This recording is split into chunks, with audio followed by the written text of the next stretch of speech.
UNomusa Hlongwa useneminyaka eyishumi angena embonini yamatekisi kulandela ukudlula emhlabeni komyeni wakhe. Kepha ukuba usomatekisi wesifazane akuzange kube nesisindo njengalesikhathi kwakuphethe umyeni wakhe. Kunzima khona ngoba usukusebenza nabantu besilisa, yabo. Thina abantu besifazane asikho baningi. Futhi sinalokho ukuthi awubi nalo izwi. Kusho kuthiwa khona into ofuna ukuyisho kwesinye isikhathi, ubuye usabe uzothiwa sethe uyazi into amatekisi ukuthi banja noma uthanda ukukhuluma kakhulu.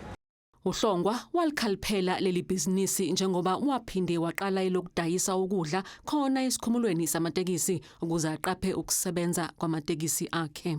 Into eyangiletha ukuthi ngibe nekhisha renki angithi ngifuna ukuyigadela ngoba thina sivumelekile ukuthi sigade.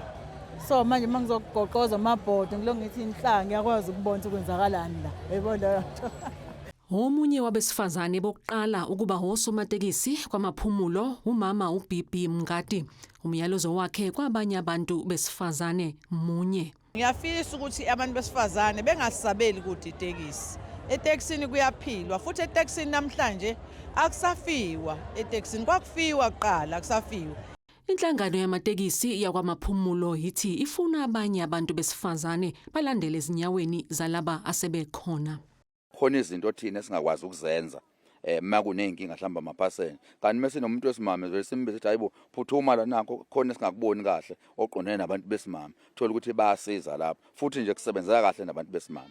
Uhulumeni waKwaZulu Natal uthi abantu besifazane kufanele bazibambele kulo lonke uchungechunge lokuqhubha ibhizinisi lamatekisi.